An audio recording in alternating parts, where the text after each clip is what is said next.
자, 여기 보시면 이렇게 8가지 나와있죠.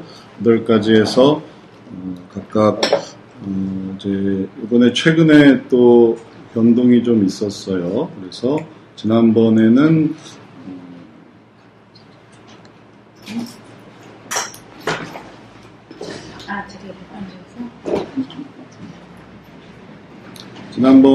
우리가 이제 고통부터 시작을 했었는데 지금 이제는 역사부터 시작하는 걸로 했어요. 왜냐면은 이 2급반 이 과목들을 뭘 하려고 하냐면 2급반 과목들을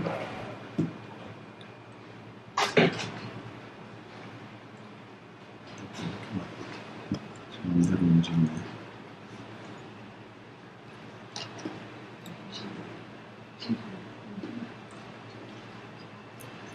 커리큘럼을 한번 볼까요?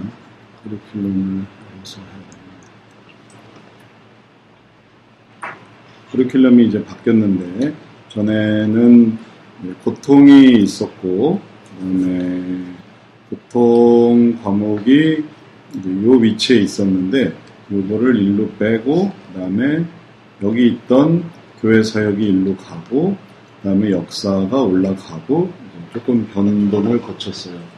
그렇게 한 이유는 2급반부터는 3급반까지는 청강을 허락을 하되 2급반부터는 청강을 하지 않고 그리고 이제 2급반에서 보는 내용 중에 이 고통이 되게 필수적인데 교회 사역은 뭐 꼭 필요한 거가 아니더라고요. 이제 과제를 받아보니까 내가 이렇게 아주 교회 사역에 이렇게 전적으로 들어가는 그런 위치도 아닌데 교회 사역을 알아가는 게 좀 부담스럽기도 해서 이걸 이렇게 위로 올렸어요. 그래서 2급반은 좀 더 이게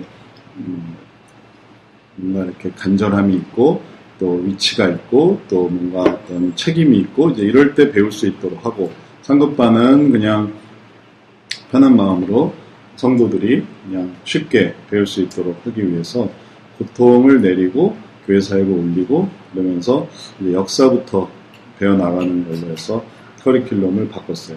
그래서 이러한 커리큘럼의 변동에 의해서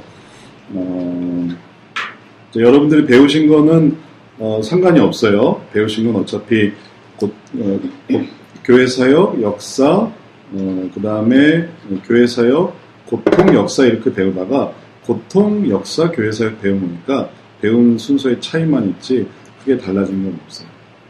여기 크게 해당되는 분이 계신가요? 이 순서가, 과목 순서가 바뀐 거에 대해서 크게 뭐 영향이 있으신 건 아닌 거죠. 자, 그래서 3급반은 그렇게 해서 이렇게 정리가 됐고 이제 2급반은 이렇게 역사부터 공부하는 것으로 정리가 됐습니다. 그 이후로 과제를 올라왔고 과제를 또 새롭게 정리를 했어요. 과제를 정리를 해서 이렇게 상담, 역사, 사역 이제 이렇게 쭉 연결돼 있고 이제 올라온 것들이 있습니다. 이거는 전부 이제 시간 순서대로 지금 IML, 예민, 아라님 그렇게 세 분이 이제 주로 지금 2급반에서 공부를 하고 계세요. 그래서 이제 앞서거니 뒤서거니 하면서 과제를 잘 보여주고 계세요. 이 내용 중에 하나씩 살펴보도록 하겠습니다. 먼저 이걸 이렇게 보다 보면 볼 수 있으니까 과목별로 한번 볼까요? 역사부터 상담 역사 최근 과목 내용을 보면 상담 역사 과목을 듣고 느낀 점과 결심 이걸 한번 보죠.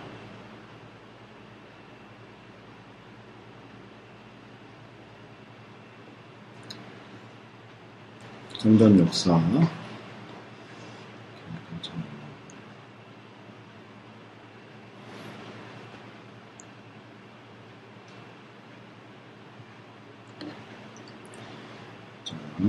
주제 역사 과목을 듣고 느낀 점과 결심. 사람이 만든 심리의 역사는 한계가 많고 오히려 하나님과의 관계로 나아가는데 부정적인 영향도 많이 끼친다는 것을 알았다. 그럼에도 요즘 심리학적 상담은 너무 만연해 있고 전문적 상담뿐 아니라 일상생활에서 우리가 하는 조언이나 위로 역시 이런 관점이 많이 반영되었음을 느꼈다. 그리고 심리학에서 말하는 인간관은 세상 문화 곳곳에 자리 잡고 있는 듯하다. 우려되는 점이라면 교회에도 이러한 심리학적 이론을 기반으로 한 상담 프로그램, 설교가 많다는 것이다.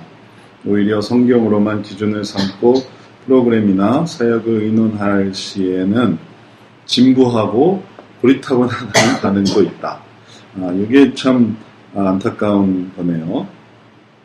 이제 그런 프로그램 하면 참 따분하다. 그리고 그런 사역을 하려고 하면 참 고리타분하다. 왜 그런 걸 하느냐. 이렇게 되는 이유는 그만큼 이 성경으로 하는 프로그램이나 사역에 이렇게 뭐랄까 그게 없는 거예요. 그러니까 연구가 별로 없는 거예요. 성경으로만 하는 것에. 그리고 성경으로만 하는 것에서의 그런 어떤 의미를 잘 이제 계속 개발해야 되는데 그게 이제 개발이 잘 안 되고 있는 거죠. 그러니까 이제 성경으로 하는 거는 그냥 닳고 닳았어. 우리가 성경을 모르는 것도 아니고 우리는 이미 성경을 다 알아. 그리고 성경 그 자체 프로그램들이 뭐 예를 들어 뭐 어성경도 있고 그리고 또 뭐 전도 폭발도 있고 뭐 그런 또 균합법 성경 공부, 뭐 제자 훈련 성경 공부 이미 다 이게 파 들어갔잖아요. 그러다 보니까 어느 정도 나름 내가 아는 게 있어 라는 그런 생각을 가지고 그 다음에 이제 부부 문제를 할 때는 이게 이제 매치가 안 되는 거죠. 어성경과 부부 갈등이 이게 매치를 못하는 거예요. 제자 훈련에서 배운 것과 자녀 교육과 이걸 매치를 못 시키는 거예요. 이게 완전히 이제 구분된 거예요. 그래서 성경을 아는 것과 그 다음에 삶을 아는 것에 연결을 못 시키니까 이건 더 이제 익숙한 부분, 그래서 부부 상담, 뭐 코칭, 뭐 혹은 자녀 교육의 대가 어떤 분이 저한테 전화를 해서 자기가 자녀 교육의 강사인데 이제 무료로 또 이렇게 재능 기부로 이렇게 봉사를 하겠다고 하시더라고요. 그래서 어떤 분인가 또 여쭤봤더니 자녀를 정말 잘 키우셨어요. 그래가지고 자녀가 너무 훌륭하게 되신 거예요. 그리고 이미 그런 세미나도 많이 하고 계시더라고요. 그래서 자기 자녀를 잘 키웠으니까 그게 또 이제 신앙생활도 열심히 하시는 분이고 그러니까 그게 하나의 어떤 전문가가 되는 어떤 뭐랄까 증거가 되는 거예요. 자기 자녀를 너무 잘 키웠으니까 그리고 자신도 신앙생활을 잘하고 있으니까 그러다 보니까 여기저기서 이제 세미나를 하게 되고 그리고 또 강사로 하게 되고 그래서 저한테도 저희가 이제 전도지를 뿌렸는데 그 전도지를 보면서 이 교회에서 좀 재능 기부를 하고 싶다 이제 계속 연락을 하셨더라고요. 그런 경우가 뭐 제가 연락 받았던 그 한 경우뿐만 아니라 많은 부분에 그런 분들이 있어요. 왜냐하면 자기가 한 어떤 노하우, 자기가 한 깨달음, 또 자기의 어떤 성공담 이런 것들을 가지고 좀 추우세요? 괜찮으세요? 제가 저거 좀 켜놨으니까 뭐 좀 덥다 춥다 하면 말씀하세요. 네, 어서 오세요. 네, 끄세요. 그러면. 그래서 그런 쪽에서 더 영향을 쉽게 받는 거죠. 그리고 그런 영향이 우리들로 하여금 성경의 부재를 또 심화시키고 있어요. 말하자면 우리가 이 부분에서 성경의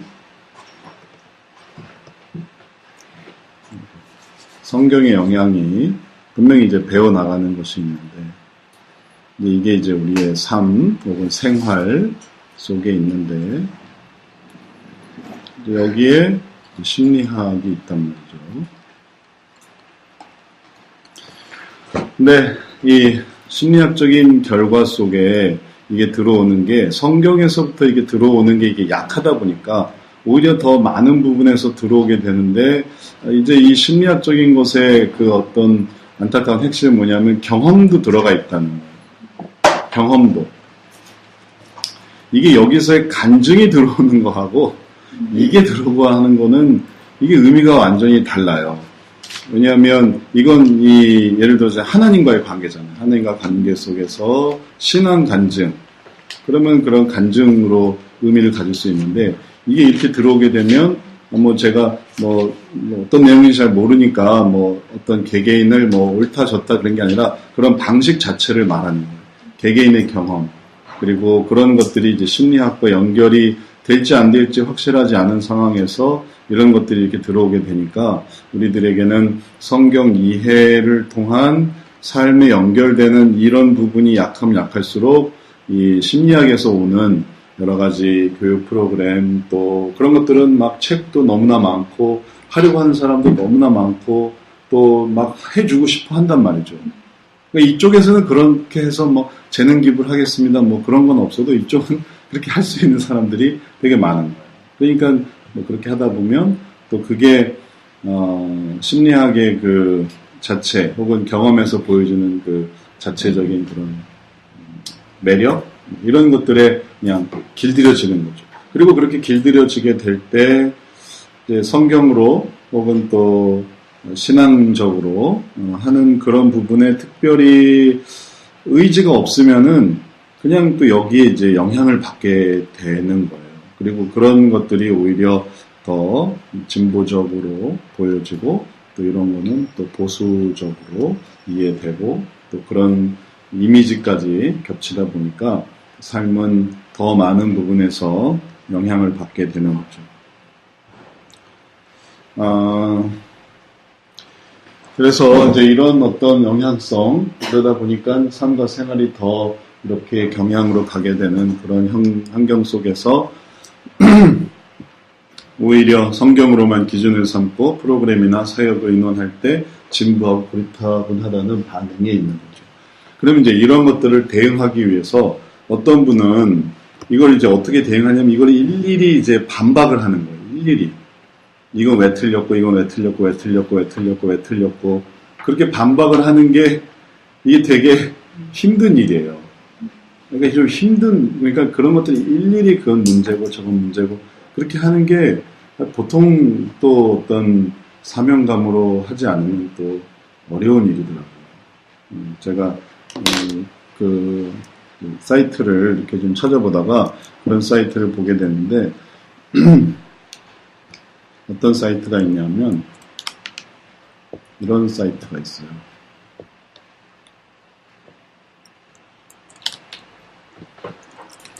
성경적 상담 치다가 성경적 상담 치다가 이런 것을 발견을 했는데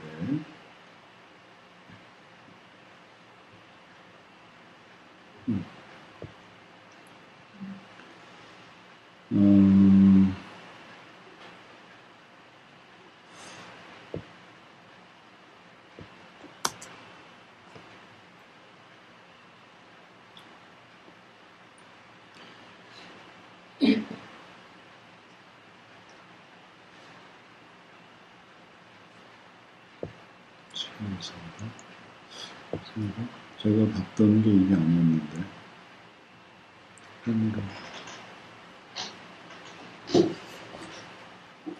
공지사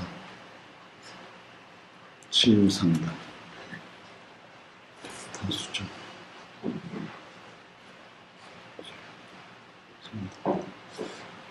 지금 여기서는 잘 안 나타났는데 이 목사님이 이제 전체적인 그런 뭐가 잘못됐는지를 이제 잘 보여주고 계시더라고요.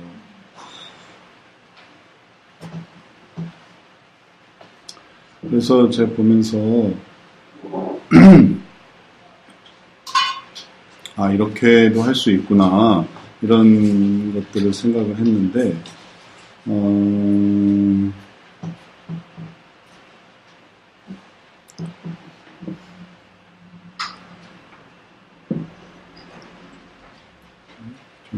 페이지는 그렇지가 않았는데.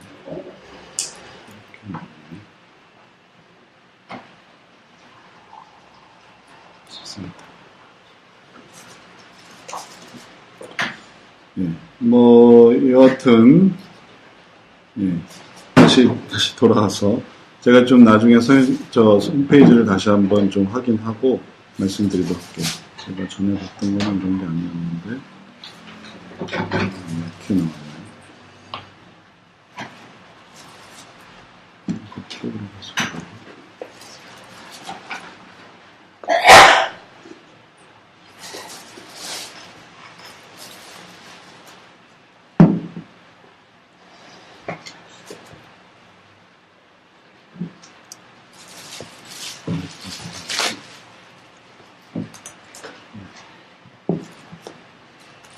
다시 돌아와서 그래서 더 많은 경우에 우리들이 해야 될 부분은 뭐에 더 초점이 맞춰져야만 하냐 하면 이런 부분을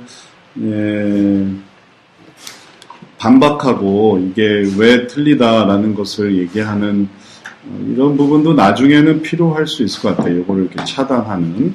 근데 이제 그런 것들보다 또 우리가 지금은 이제 이건 이제 나중에 뭐 2단계로 뭐 생각을 해볼 수 있겠는데 지금으로서는 더 필요한 게 뭐냐면 이걸 이렇게 하는 이런 노력들.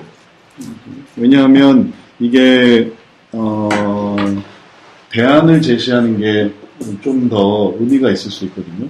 이거 안 된다 하면 하게 되면 대안이 없고, 그러면 삶은 어떻게 해야 되는가, 생활은 어떻게 해야 되는가, 그럼 배운 걸 접목을 시켜서 이걸 이렇게 연결시킬 수 있지 않겠는가 하면 그런 부분들을 좀 더 이제 좀 보완을 하면, 그런 것들이 더 의미가 있을 수 있는 면이 있겠어요. 그래서 이거를 우리가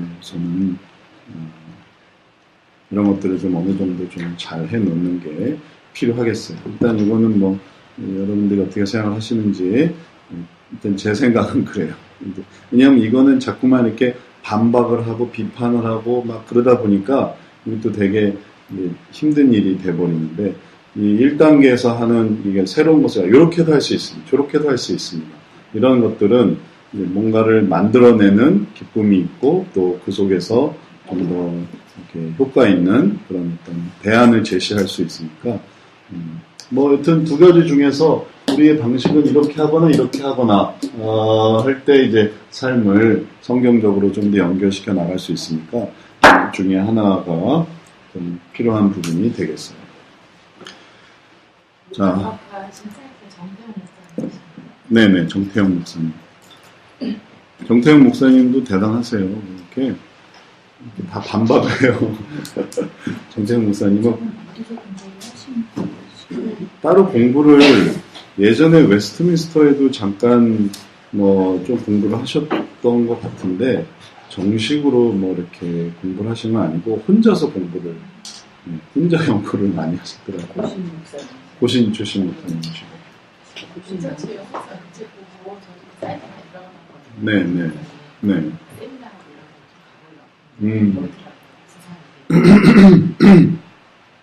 그래서 제가 봤던 사이트는 아까 그런 사이트가 아니고 뭐의 허구성만 다 모아놓은 그런 홈페이지였거든요. 그래서 대단하다.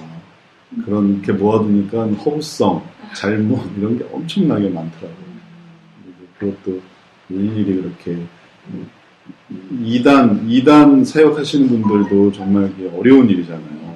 매번 2단들과 싸워야 되고 그건 좀 사명감으로 하는 거고 보통 사람이 그렇게 하라고 하면은 힘들어서 못할 것 같은데 그것도 참 대단한 거죠. 우리가 이제 사역 상담을 하는데 심리학을 거부하고 사역 상담을 하는데 그럼 우리도 심리학과의 그런 어떤 갈등이 물론 있죠. 근데 이제 그게 주가 아니라 그건 이제 차단하는 거고 차단하는 것 속에서 성역 상담을 이렇게 발전시켜 나가는. 이게 시간이 지나면 이게 꽃을 피우고 열매를 맺고 이제 그래야만 하는 거죠. 성경적이니까. 그리고 신앙이 지금까지 이렇게 꽃을 피고 열매를 피워왔던 것처럼 상담도 성도들의 삶 속에, 개개인의 삶 속에 꽃과 열매를 피워나갈 수 있기 때문에 그런 것들이 더 중요하지. 심리학도 지금은 우리가 그렇게 이제 우리 쪽에서는 이제 그렇게 생각하지만 심리학은 심리학 자체 내에서의 어떤 틀이 잘 짜여져 있기 때문에 나름의 어떤 또 불신자들에 대한 그런 일들을 이제 해 나가고 있거든요. 그러니까 그런 것들을 우리가 차단하는 거지 그런 것들을 막 이렇게 공격만 하다가는 이제 우리 것을 가져가지 못하는 그런 어려움이 있을 수가 있겠어요. 그러니 이제 초점을 잘 맞춰 나가야 되겠죠. 그래서 우리 IML 님도 잘 하고 이런 것들에 좋은 얘기를 해주셨어요. 더욱더 구별된 하나님의 백성으로서 나 스스로도 세속적인 생각에 대응하고 하나님의 성품으로 성화되는 데 더 힘써야 되겠어요. 우리는 이제 성화에 초점이 맞춰져 있고 그걸 배운 성경을 가지고 어떻게 이제 성화를 할 것인가 이런 거에 이제 우리의 고민이 있는 거죠. 그리고 그런 것들을 이제 연결시켜 나가는 어떤 아이디어 혹은 그런 틀로서 성경 상담이 이걸 이렇게 하면 좋겠다라는 거지 이런 연결고리를 제안하는 거죠. 그리고 그런 것들을 또 이제 각 사람이 좀 더 고민해 나갈 필요가 있어요. 그러면서 그걸 이제 해 나갈 때 그걸 이제 형상화할 수 있는 거예요. 저도 이제 그런 고민들을 많이 하고 있는 것이고. 교회도 끊임없는 자각과 반성을 통해 예수님의 구별된 몸을 이루도록 기도하고 노력해야 되겠다. 교회도 이런 부분에서 각 교회가 이제 뭐 자기 프로그램을 만들어야지 외부 프로그램을 가져오는 데만 급급하면 이게 결국은 어디서 들어오는지 모르는 또 다른 영향을 또 받게 되거든요. 왜냐하면 교회가 예를 들어 어느 어떤 곳에서 이제 프로그램에 들어왔던데 그 어떤 곳이 예를 들어 심리학으로 물들었다. 그러면 이제 그것도 같이 들어오는 거예요. 그러니까 그런 것들을 일일이 또 차단하기도 또 쉽지 않은 거고, 그러니 교회가 교회 나름대로의 그런 어떤 자각과 반성, 그리고 그 속에서 뭔가를 만들어내려고 하면 우선 좀 더 안전하게 필터링을 거쳐서 안전하게 성도들을 세워나갈 수 있겠고, 또 그게 또 잘 되면 그 교회의 자랑이 되고, 또 그 교회의 특색이 되고, 그게 또 전통이 되고, 또 그걸 또 그 교회가 또 나타낼 수 있겠죠. 그래서 교회 자체도 그런 고민들을 배우는 것을 그냥 간단하게만 이용하는 하나의 그런 어떤 소비자로서의 역할을 할 게 아니라 하나님과의 관계 속에서 예수님 안에서 이런 것들을 스스로 조금씩 발전시켜 나간다고 할 때 더욱 하나님과 더 관계를 맺을 수 있겠어요. 우리 성역 상담이 하려고 하는 것도 그런 거죠. 성역 상담이 우리가 하려고 하는 것도 예를 들어 각 교회에 우리 프로그램을 이렇게 해가지고 그 사람들과 이렇게 어떤 예속 관계를 만들려고 하는 게 아니라 이렇게 할 수 있으니 이걸 잘 배우셔서 이제 당신들도 하나님과 관계에서 이런 것들 속에서 꽃을 피워 보십시오. 그러면 이제 해보면 또 자기들의 꽃을 피울 수 있는 거거든요. 역사 속에 이런 어떤 의미들이 있으니까 우리가 이런 것들을 잘 해볼 수가 있겠습니다. 자, 우리 소감, 결심, 우리 IML님의 이것들을 봤는데 여기에 대해서 질문이나 혹은 궁금한 거 있으세요? 여기 딱 관련된 건 아닌데 비슷한 건데요. 네. 지난번에 목사님께서 전통주의 상담 말씀하시면서 네. 그거를 이제 번역한 분들이 이제 통합주의 분들이 번역을 했잖아요. 네. 그래서 왜 통합주의자들이 전통주의자 책을 번역을 할까 하시면서 목사님 말씀하셨는데 방향성이 똑같더라 하셨잖아요. 그 방향성이 전통주의가 결국에 이제 인본주의를 추구하는 건 아닌데 어떤 방향성이 같다는 거죠? 그게 뭐냐 하면 전통주의나 그 다음에 통합주의나 방향성은 문제 해결을 위한 도구로서의 성경이에요. 성경은 문제 해결을 위해서. 저도 뭐 그 정도는 몰랐는데 전통주의자들의 책을 읽어보면서 더 깨닫게 되는데 혁신주의에서는 판을 바꾸는 거거든요. 완전히 이해의 판을 바꿔버려요.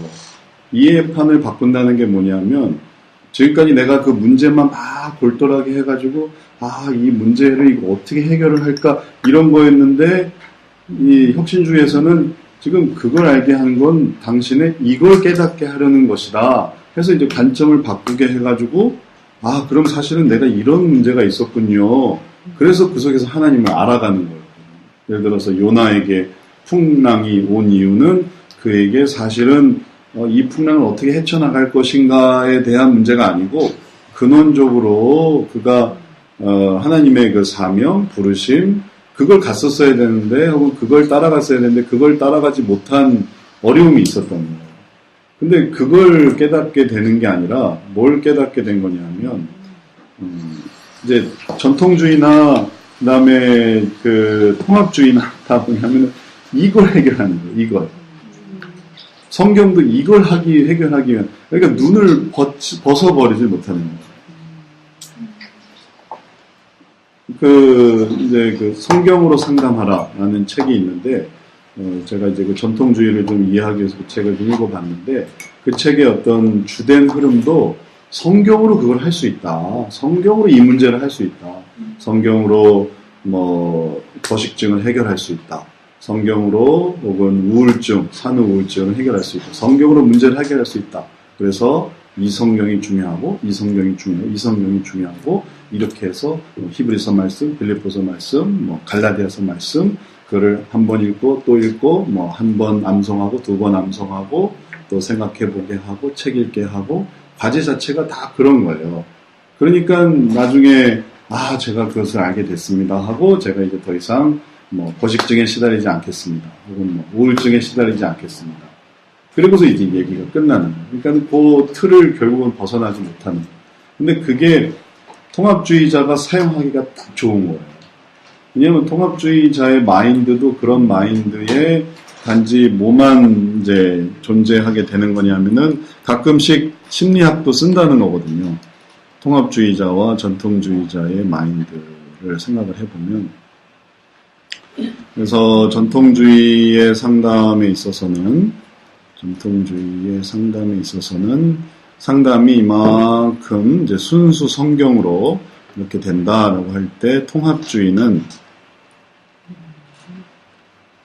순수 성경을 좀 썼다가 그 다음에 이제 어느 정도는 심리학을 썼다가 그 다음에 다시 통합주의를 썼다가 그 다음에 또 심리학을 썼다가 이제 가끔씩 심리학을 쓰는 거고 근데 이제 가끔씩 성경도 쓰는 거예요. 성경도 쓰고 심리학도 쓰고 그러면서 이제 이렇게 이제 구성되는데 그럼 이제 이게 통합주의가 완성이 되는 거죠. 전통주의는 전부 성경으로만 처음부터 우리가 무슨 말씀을 보면서 시작을 할까 좀 고민하다가 그 말씀을 보면서 시작하면 좋겠다.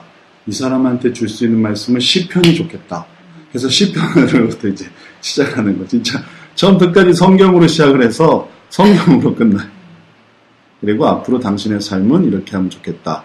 그래서 또 사랑에 대해서 또 로마서 말씀을 한번 보면 좋겠다. 이렇게 해서 정말 성경으로 시작해서 전부 성경으로 끝나는 거예요. 그리고 그런 어떤 방식이 통합주의에서 사용하기가 딱 좋은 거예요. 그러니까 통합주의에서 전통주의도 이렇게. 목사님들이 설교도 네. 하잖아요. 네. 그리고 또 뭐 무슨 교육장 하여튼 목사님들에게 상담을 만약에 요청을 하면 다 전통주의 식으로 그렇죠. 상담을 받겠죠. 그렇죠. 네. 그게 아주 일반적이죠. 전통주의를 안 배워도 다 전통주의죠. 우리가 다. 같이 기도합시다. 우리 한번 말씀 볼까요? 그래서 딱 성경 말씀 하나 보고 이 속에서 우리가 하나님의 뜻을 찾아가 봅시다. 문제 해결하기 위해서. 이렇게 이제 진행되는 거죠. 그래서 전통주의와 통합주의가 일맥상통한 점이 있는데 이제 문제 해결이 목표라는 거예요. 충격이 있죠. 문제 해결에 초점이 있다는 게 목사님 말씀 듣고 질문이 하나 더 생겼는데요. 네. 만약에 성경으로 그래서 여기서 우울증을 고쳤어. 그래서 해결을 네. 해서 이렇게 살아갈 때 네. 고칠 때 네. 말씀으로 하잖아요. 네. 그러면은 사실 우울증의 그 원인이 이제 다 욕구가 있는데 말씀으로 하면 그게 드러날 수도 있는 건가 아니면 그 방향을 전혀 생각하지 않고 우울증에 걸렸으니까 이것만 고치는 건가요? 이제 그게 우리 통합주의 아니 혁신주의의 상당만 다른 건데 우리는 그 속에 있는 그 자신이 진짜 원했던 거를 찾아가는 거고 근데 이제 전통주의는 그걸 찾는 게 아니라 뭐냐면 그걸 찾기 위해서 더 들어가는 게 아니라 그걸 바꿔내기 위해서 하나님 말씀을 바라보는 거예요. 그러니까 이게 덮어주는 거죠. 약으로 덮어주는 거죠. 그게 차이예요. 이렇게 생각하는 거니까 혁신주의는 1단계부터 저희 8단계까지 하잖아요. 네. 욕구를 찾고 이제 은혜로 바꾸는데 네. 전통주의 같은 경우는 그냥 그런 거 없이 은혜를 주면서 관계적으로 그렇죠, 그렇죠. 네. 그런 거렇게 봐도 될 것 같아요. 은혜로 그 사람을 변화시키기 위해서, 그러니까 그게 중간에 하는 게 아니라 그냥 처음부터 이렇게 아니면은 어느 정도 얘기는 들어야 되겠죠. 뭐가 문제인지는. 그러니까 어느 정도 문제를 듣고 나서 이제 뭔가 혹은 문제를 들으면서도 성경 말씀을 같이 볼 수 있는 거고 그리고 이제 그런 관계 속에서 시작을 하는 거고 그러니까 성경적 상담 전통주의 성경적 상담에서는 그 신앙이 아주 필수적이더라고요.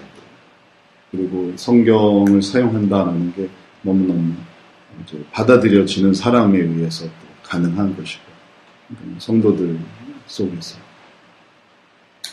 대부분의 성도가 그렇게 살지 않아요. 그러니까요. 네. 저도 이전에 그렇죠.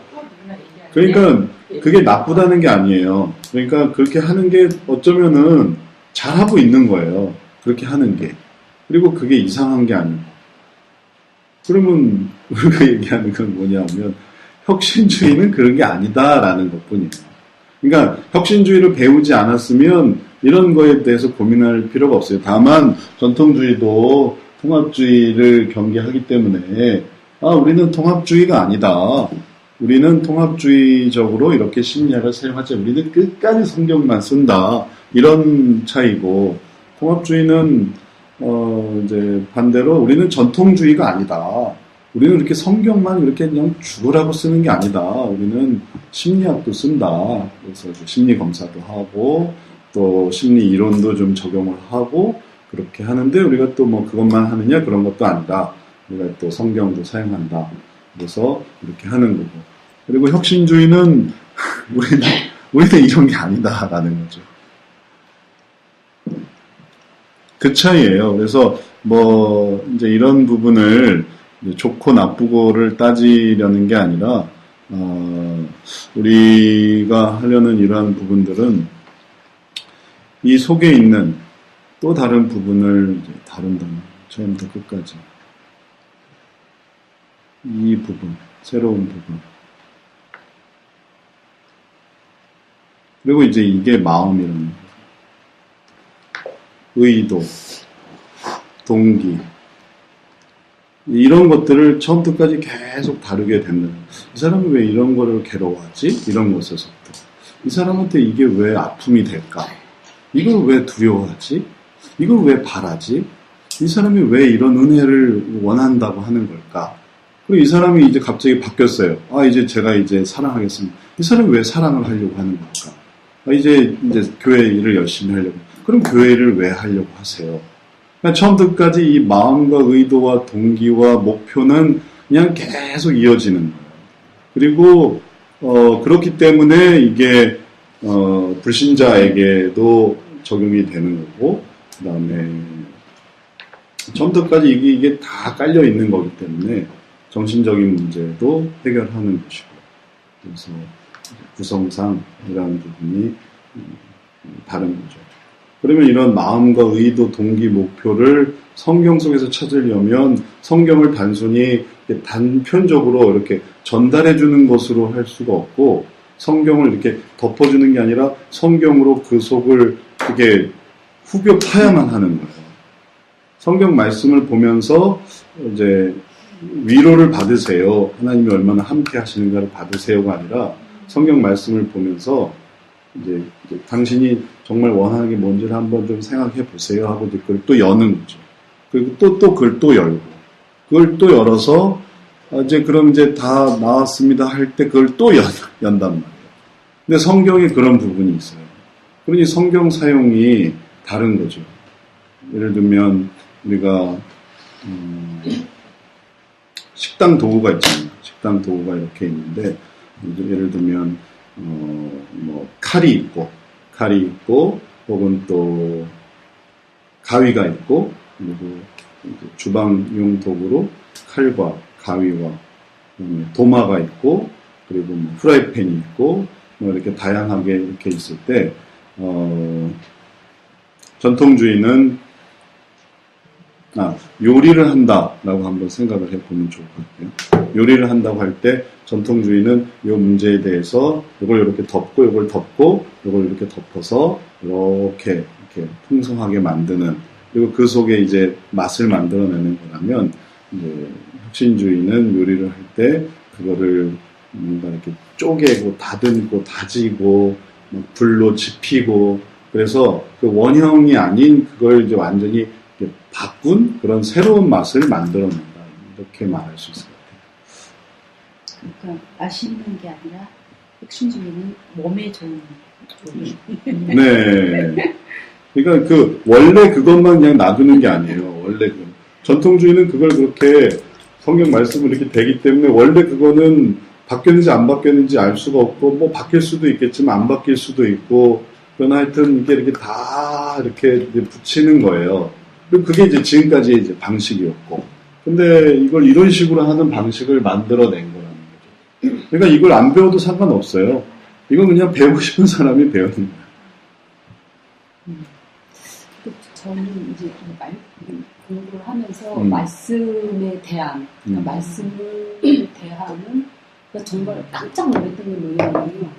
그러니까 말씀을 가져다 쓰잖아요. 네. 저희가 삶의 어떤 진짜 아까 말씀하신 것처럼 문제들을 해결하기 위해서 어쨌든 말씀이 필요했고 말씀을 가져다 썼는데 근데 이제 그 말씀을 가져다 쓰는 내 마음의 중심의 그 마음이 결국은 나의 이기성인 것을 해결하기 위해서 나의 이기적인 부분을 채우기 위해서 그 하나님의 말씀을 가져다 종종 써왔다는 사실이 저는 굉장히 놀랐거든요. 근데 그런 인식이 없이 그냥 말씀이니까 말씀은 다 능력 있고 말씀은 다 거룩하고 선하니까 그냥 이렇게 가져다 쓰는 거지. 근데 그거를 쓰는데 그 누가 이것이 잘못됐다라고 왜냐면 말씀을 가져다 쓰니까 그 누가 그게 잘못됐다라고 말하는 사람은 아마 아무도 없었을 거예요.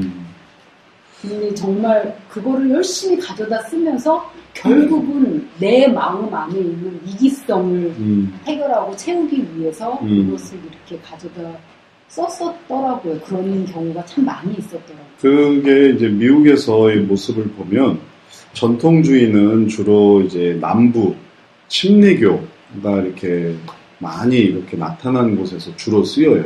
전통주의가.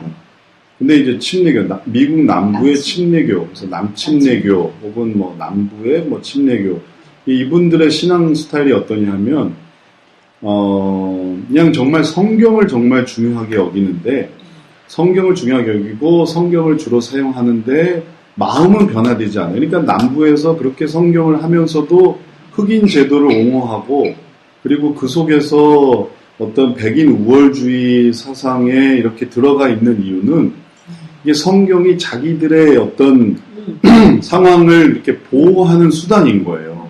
성경이. 그래서 그 조엘 오스틴 그 목사님 교회도 그 휴스턴에 있는데 거기도 다 그런 분위기인 거예요. 성경을 정말 귀하게 여기고 하는데 그게 왜 중요하냐면 그게 나의 뭔가를 보장해 주기 때문에 그런 거. 그러니까 그게 이제 먹히는 거예요. 그리고 그게 이제 우리가 볼 때는 이제 그분들이 그래서 그렇구나라고 생각을 하게 되는 거죠. 근데 반대로 이 혁신주의는 동부의 장로교에서 이게 나온 거예요. 바탕이. 그러니까 뭐냐 하면 끊임없이 자기 마음을 이렇게 돌아보고 또 이 말씀에 비추어서 내 속의 죄성을 깨닫고 내가 이러면 안 되지 혹은 또 내가 이래서는 안 되는구나 이런 것들을 하면서 그러면서 이제 이게 어려워지면서 이렇게 본질적인 변화를 이루는 그런 것이죠. 그리고 그러한 것이 이제 전통주의와 이제 크게 다른 점입니다. 그래서 전통주의가 혁신주의를 따르지 않는 이유가 있어요. 몰라서 안 따르는 게 아니라 전통주의는 전통주의의 어떤 방식에 맞아요. 그렇게 하는 사람들에게 맞아요.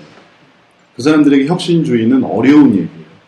그리고 본질적인 마음의 변화를 하는 게 힘든 얘기예요. 왜냐하면 당장 자기의 마음의 변화를 가져야만 하고 욕구를 버려게 만드니까. 그러니까 그렇게까지 터치 받고 싶지는 않은 거예요. 그래서 그냥 전통주의, 그리고 전통주의가 우리가 어떤 보기에도 그게 나빠 보이는 건 쉽게 이렇게 구별되는 게 아니거든요. 그러니까 그냥 이제 그렇게 머물러 있는 거예요. 혁신주의를 배우기 전에는 저도 그게 맞다고 생각을 했는데 이거를 배우고 나니까 이게 맞는 것 같은 거예요. 그러니까 저러면 안 될 것 같다. 그렇게 그냥 요리를 말씀하셨지만 또 만약에 집을 짓는다고 생각하면 전통주의는 자 안에 집을 짓는 거죠. 네. 그러나 혁신주의는 그리스도의 터 위에 자신을 드러내고 그걸 무너뜨리고 짓는 거죠. 그리스도의 터 위에 집을 짓는 건데 그리고 집을 지려면 이렇게 져야 되니까 그래서 교회에서 말씀을 보거나 어떻게 누군가의 설교를 들을 때는 자꾸 부딪히는 거예요. 제 안에 저러면 안 될 것 같다라는 생각. 근데 그건 이제 저의 생각이니까 또 그분은 나름대로 또 신앙이 있으시고 나름대로 전통주의로 살아가시니까 이게 충돌이 있고 해서 제가 좀 갈등이 좀 지금 많이 좀 유망화되고 좀 이해하고 하는데 초창기에는 그게 너무 갈등이 좀 심했어요. 그러니까 말씀이 잘 은혜가 안 되고 자꾸 비판하게 되고 아니라는 생각이 들고 그래서 그거를 내가 어떻게 봐야 되나 그런 고민했던 시절이 좀 많이 있었던 것 같아요. 네, 당연히 그게 느껴지는 거죠. 이걸 혁신주의를 안 배웠으면 차라리 모를까. 많이 좋아져. 네. 그래서 이제 그런 어떤 스트레스를 나름 이제 극복하는 방법은 그 속에서 나름 극복하는 방법은 이걸 알게 하시는 데는 뭔가 이유가 있을 것이다. 그러니까 왜 하나님이 그러니까 되게 일반적으로 이제 통합주의에서부터 시작을 해서 그 다음에 전통주의에서 시작해서 통합주의로 왔다가 혁신주의로 가든지 순서는 좀 다를 수 있겠는데 여하튼 이 혁신주의까지 공부하게 되는 이걸 알게 된 이유는 이런 부분에서의 그런 어떤 부족한 점, 한계 이건 아닌 것 같은데 하는 거를 찾다가 이제 여기까지 오는 거고 이제 그게 있다는 걸 발견하는 거죠. 그래서 그걸 아는 위치에서는 아무래도 이게 더 높이 보이게 되기 때문에 여기 이 위치에서 이런 것들을 볼 때 아무래도 좀 판단하게 되고 또 좀 부정하게 되고 부인하게 되고 그럼 자꾸 이제 이쪽을 보는 거예요. 예를 들어 통합주의라든지 혹은 전통주의라든지 왜 그런 식으로 하지. 그냥 이쪽을 이렇게 보는데 초점을 맞춰서는 이게 또 이제 진짜 의미가 아니겠고 이 너머를 계속 좀 바라보는 게 필요하겠어요. 왜냐하면 여기서는 이 너머가 안 보여요. 통합주의에서도 이 너머가 안 보이고 마음이 변한다는 게 뭔지를 잘 모르는 거예요. 통합주의에서도 진정한 변화를 이룬다는 게 뭔지를 모르고 이건 그냥 이 삶 속에서 그냥 이것저것 합쳐서 사는 거죠. 그 다음에 이제 전통주의도 뭔가 이제 말씀으로 이렇게 하긴 하지만 이게 계속 이렇게 보완하는 그래서 그냥 뭔가 리모델링만 하려고 하지 완전히 새롭게 짓는 게 아니라 기존 틀은 그냥 그대로 있어요. 그냥 거기에 뭐만 이제 갖다 붙이는 거예요, 이렇게. 그러니까 괜찮아 보이는 것뿐이죠. 그러니까 문제만 해결하는 거예요. 술만 안 먹으면 되고, 뭐 우울하지만 않으면 되고, 문제 행동만 하지 않으면 되고, 그건 이제 말씀으로 이렇게 할 수 있고, 근데 이제 그렇게 되다 보면 그거는 뭐 예를 들면 나중에 또 떨어지고, 또 시간이 지나면 또 없어지고, 아이, 그래도 뭐 원래 이렇게 하는 거야. 이런 생각만 하고 있을 때 혁신주의는 이게 본질적으로 이렇게 바뀌는 이런 의미를 이제 보여주기 때문에 우리가 아까도 말했지만 이런 의미를 계속 발전시켜 나가는 게 필요하겠어요. 그러니까 혁신주의는 그 구역에서 내가 제사를 원하는 게 아니라 네 마음을 원하는 거잖아요. 그렇죠. 그러니까 네 마음 가운데 하나님을 만나고 하나님을 찾다 보면 문제는 해결이 되는 것이고 이렇게 전통주의 같은 경우는 문제 해결만을 위해서 하나님 마음을 주는 것이 아니라 해결만을 위해서 하나님의 것들을 사용하는 거. 그런 거예요. 맞아요. 네.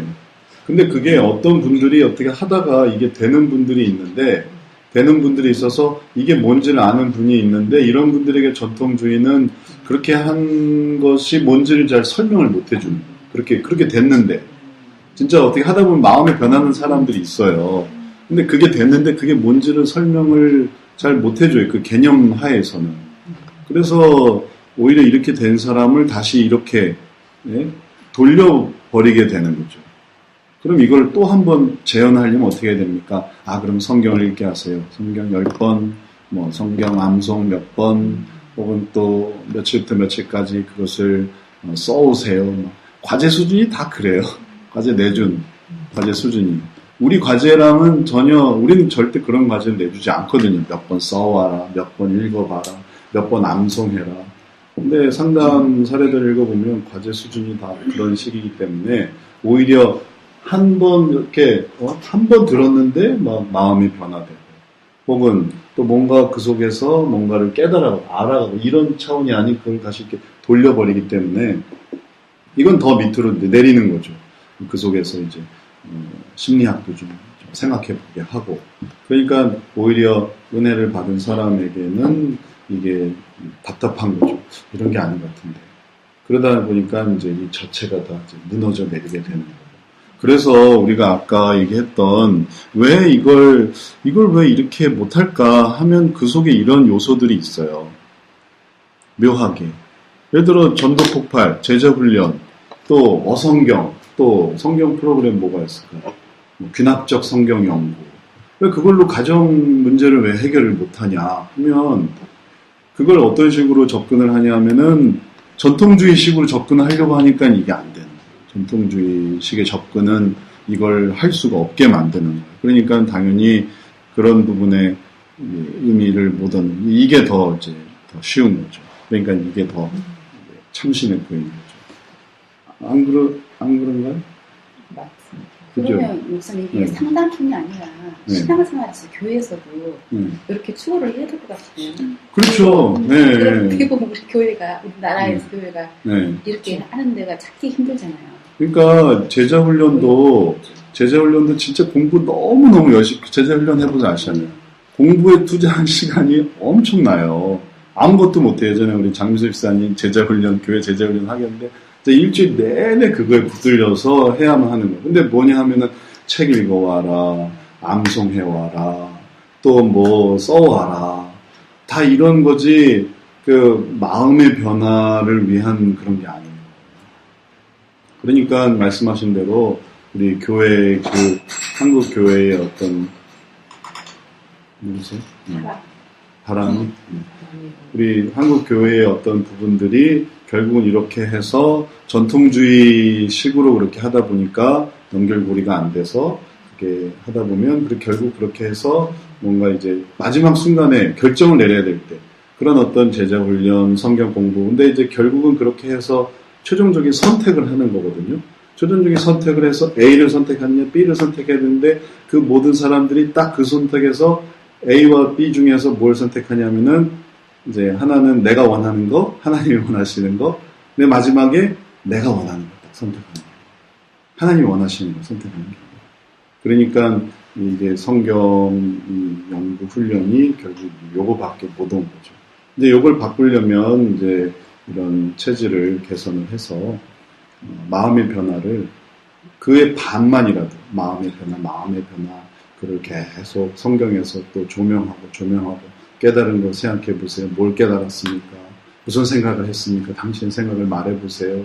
당신이 원하는 건 뭡니까? 당신이 진짜 원하는 게 뭡니까? 이걸 또 풀어내다 보면, 그러면 나중에 이제 어느 순간에 하나님이 원하는 걸 선택하시겠어요? 당신이 원하는 걸 선택하시겠어요? 할 때, 그때 이제 하나님 원하는 걸 선택해야죠. 딱 이렇게 할 수가 있는 거죠. 그러니까 이제 이게 혁신주의가 필요해요. 안 그러면 전통주의식은 지금까지도 전통주의였기 때문에 전통주의는 따로 배울 필요가 없어요. 그럼 무슨 혁신주의를 하는 교단은 따로 없는 거고 개인적으로 목회자들 깨달은 분들이 이렇게 축복에 가겠네요. 그렇죠. 그냥 혁신주의도 이렇게 모아서 이걸 이제 우리가 이렇게 목걸이로 이렇게 만들고 있으니까 여기에 이런 의미가 있는 거지. 지금은 그냥 완전히 그냥 개개인이죠. 그렇게 하는 사람이 있고 아는 사람이 있고, 근데 그거를 뭔가 이렇게 어떤 주의다 이렇게 모을 수가 없는 거예요. 모을 틀이 없는 거예요. 다 그냥 참 인격이 좋은 분 혹은 그냥 인격이 좀 안 좋은 분 이렇게 구분될 수밖에는 없지. 왜냐하면 그걸 모을 틀이 없는 거니까. 근데 이제 이렇게 모아버리면은 이제 이런 것들을 이렇게 만들어낼 수 있는 거죠.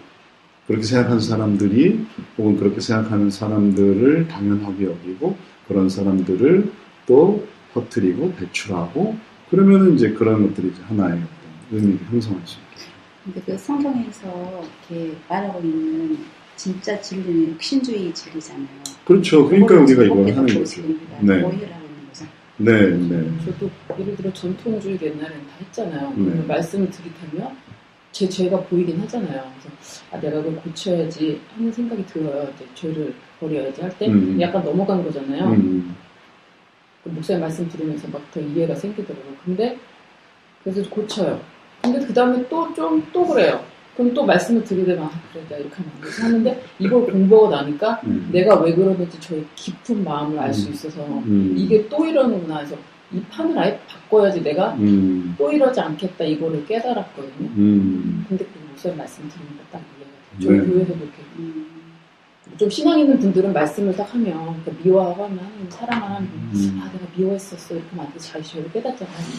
그럼 또 돌아가요. 왜냐면 이제 여기는 아까 후벼 판다고 했잖아요. 그러니까 조금 파고 이제 끝나고 조금 파고 끝나고 근데 이건 아예 들이파버리니까 이제 그거를 빼내야지 이제 끝나잖아요. 그게 된다는 거를 제가 말씀 듣다가 이해가 갔어요.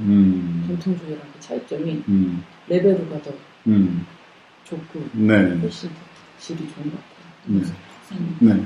근데 저는 이 성경적 상담의 이런 개념 이런 걸 공부할 때 하나도 낯설지가 않았거든요.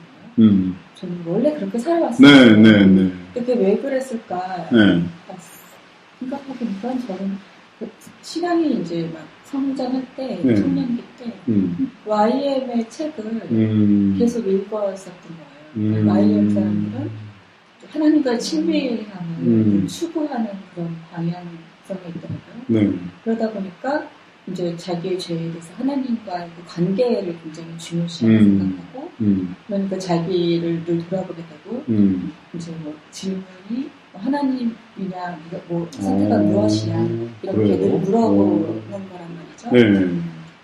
그러면 이제 그 속에서 그게 결국엔 우상인 거잖아요. 하나님이 아닌 어떤 것이.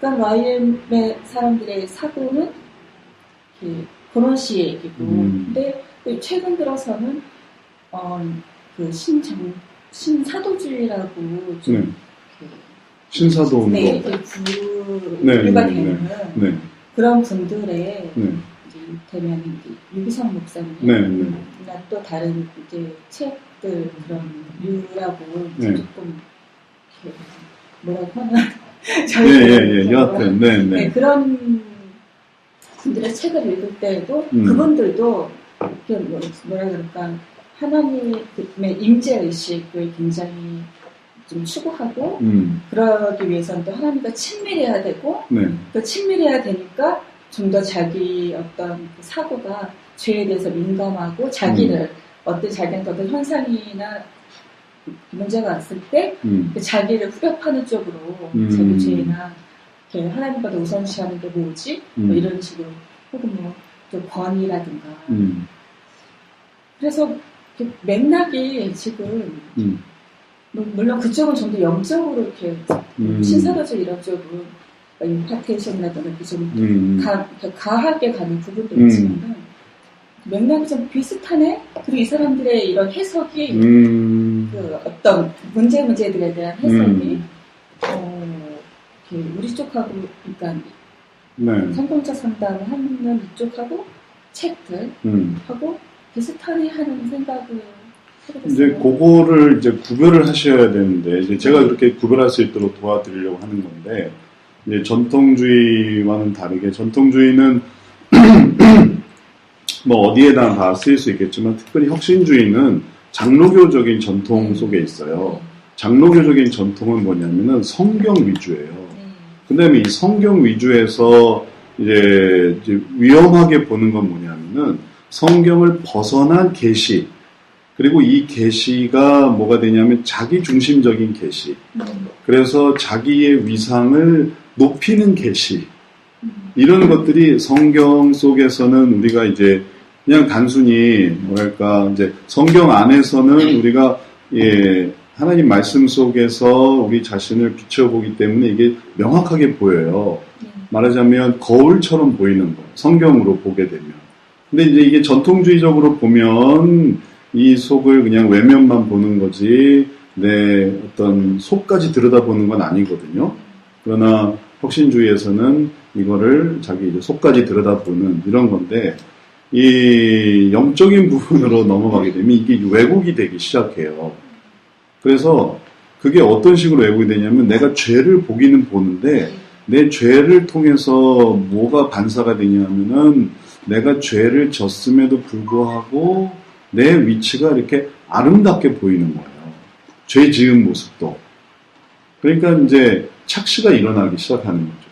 신사도 운동이 이단시 되고 있는 이단이라고 말하는 이유도 왜 그러냐면 이 공통적인 그리고 이단이 아닌 정통에서는 그렇게 자기 자신을 보지 않아요. 근데 이제 여기서는 그렇게 보는 거예요. 그러면 그게 어떤 근거로 그렇게 되냐면 자기에게 그런 어떤 영적인 계시가 있기 때문에 그런 거예요. 저희 지금 노회도 최근에 이제 거기 빠진 분들이 계셔서 이제 상당히 지금 이제 논란이 되고 있는데 그분들의 특징은 뭐냐면은 정말 아주 표면적으로 그런 부분에서 통제를 받지 않아요. 다.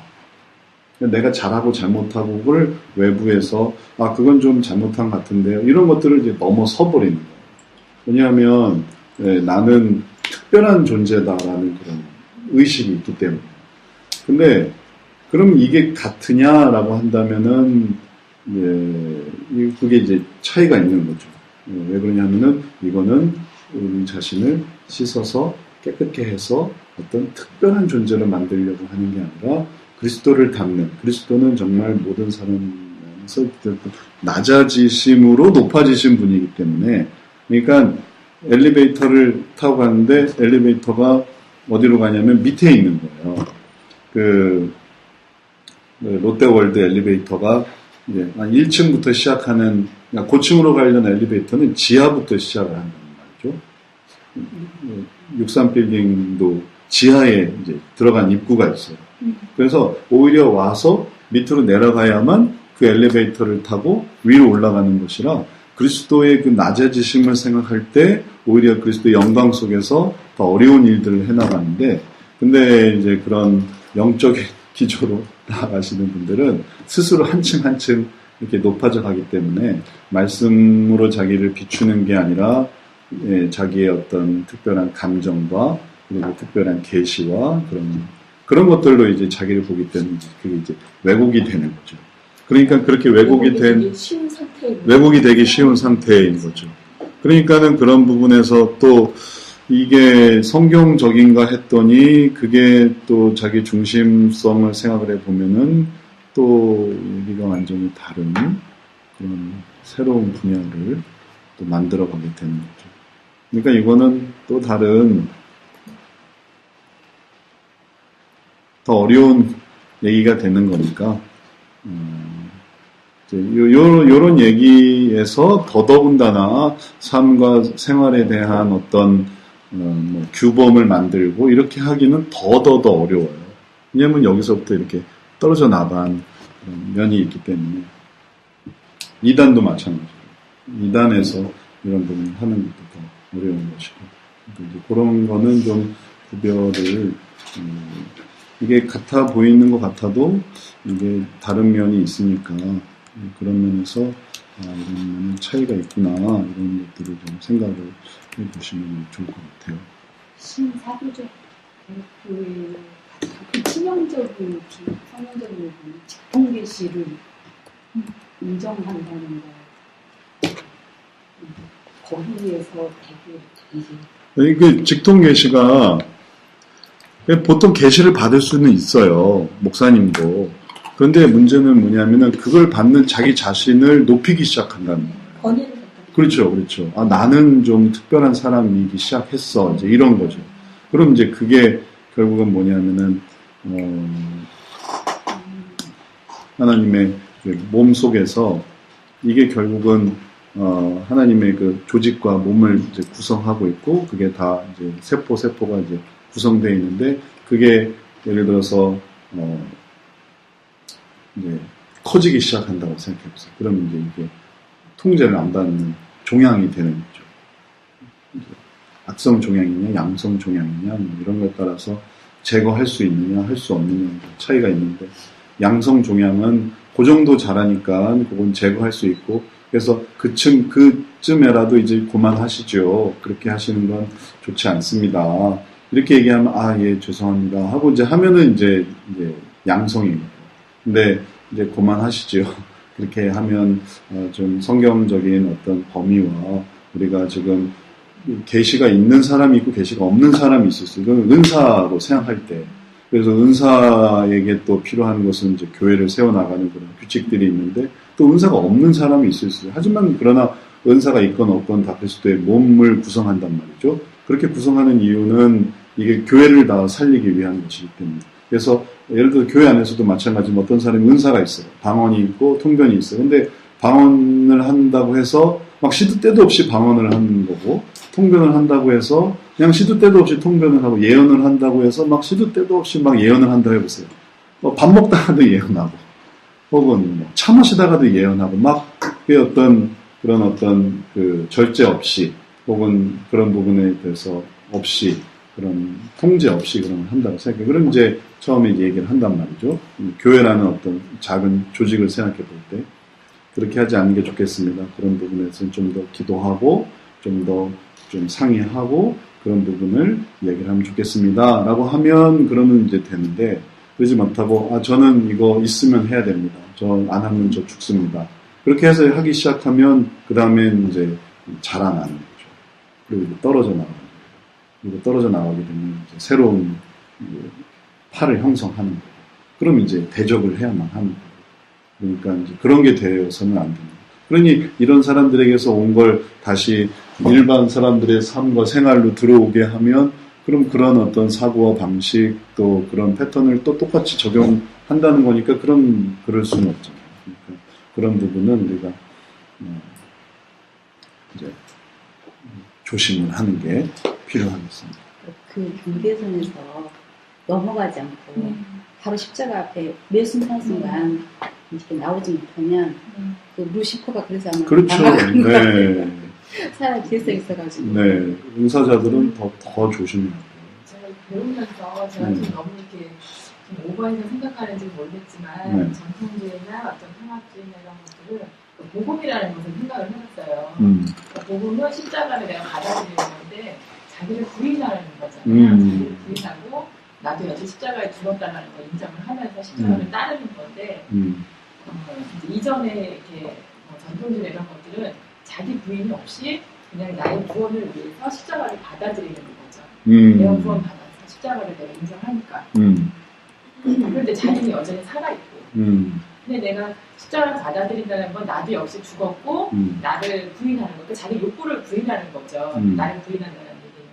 근데 이제 그런 것들이 없이 같이 가는 거가 나 구원도 받았고 나도 아직 살아있고. 그러니까 어떤 그 구원의 수단으로서 십자가를 내가 받아들이는 거라면 이제 혁신주의에서는 계속 죄를 들추어내려고 하고 그 속에서 자기를 부인하려고 하는 것들이 십자가를 내가 구원을 위해서 받아들인 것뿐만 아니라 진정으로 나는 내가 죽었고 그래서 같이 살았다. 십자가와 부활을 했다. 이렇게 하는 그 목적인 것 같다는 생각을 했어요. 이제 그렇게 계속 생각을 하다 보니까 여기에는 구원이 없나? 왜냐하면은 자기가 죽었다는 걸 인정을 해야 되는데 자기가 살았으면서 이제 구원을 위해 십자가를 인정하고 나는 이제 예수님을 십자가를 인정하니까 나는 그걸 받아서 하면서 제가 너무 좀 볼돌이 좀 편협하게 생각을 하는지 모르겠는데 나중에 하나님이 볼 때 구원받은 사람을 찾을 때에 난 예수님을 믿어요. 인정해요. 근데 내가 여전히 살아있고 또 얘기하는 것처럼 성경을 나의 어떤 문제의 수단으로 삼고 한다는 그런 이제 만약 그런 사람이 있다면 하나님이 그 사람의 구원에 대해서 어떻게 하실까? 이거는 구원과 관련이 있는 게 아니고 성화.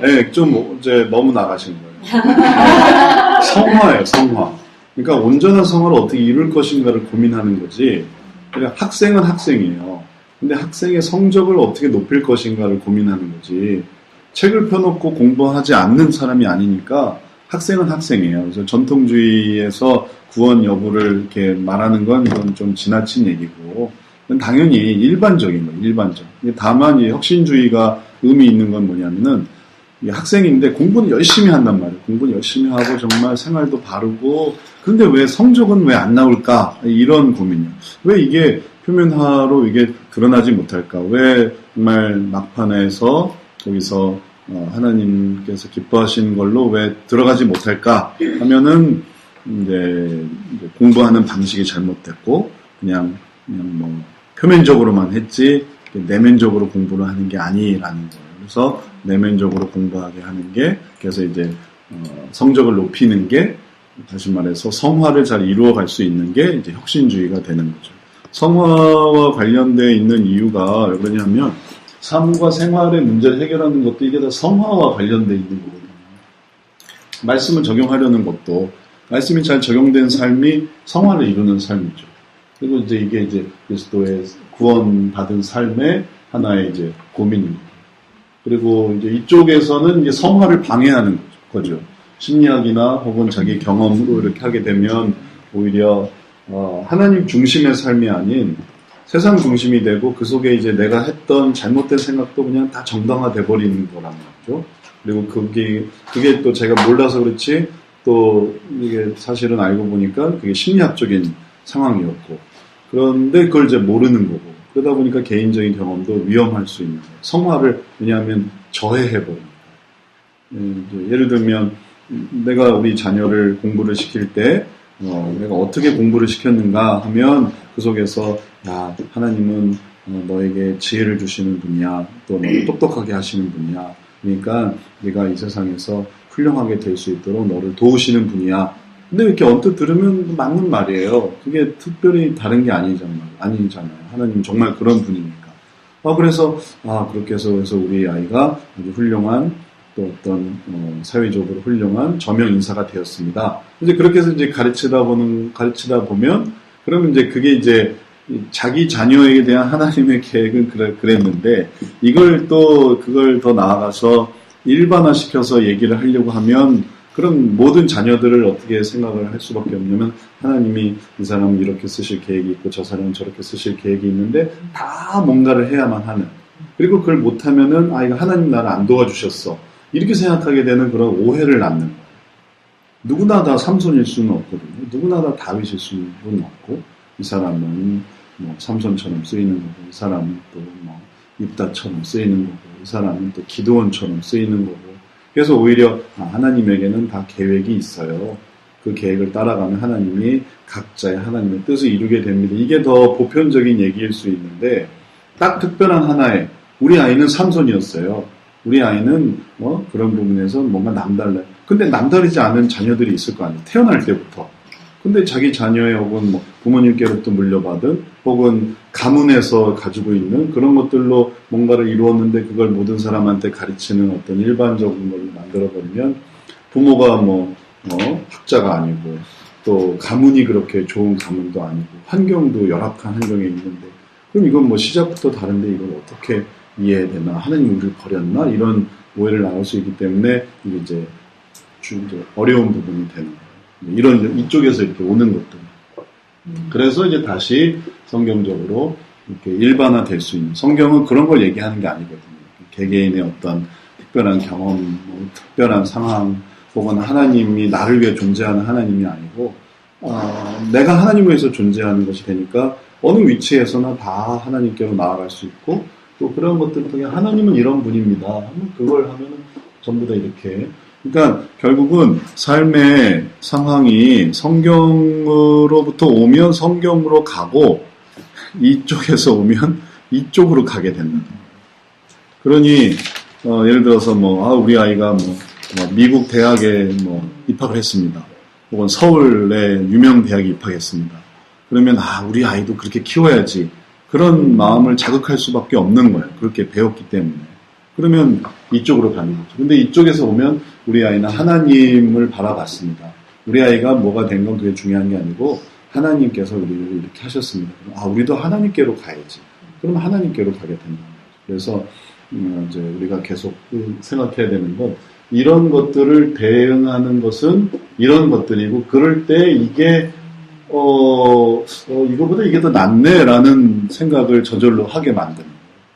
근데 이제 이런 게 없으면은 이거 안 됩니다, 안 됩니다, 안 되기만 하면 대안이 없는 거니까 이게 잘 설득이 안 되는 거죠. 이렇게 하는 게 더 좋습니다 하면 그게 더 이해가 되는 거죠. 성과라는 걸 생각할 때, 네. 그러니까 예전에는 제가 이제 그 역동성 공부하면서 이제 깨달았던 부분인데요. 그러니까 어떤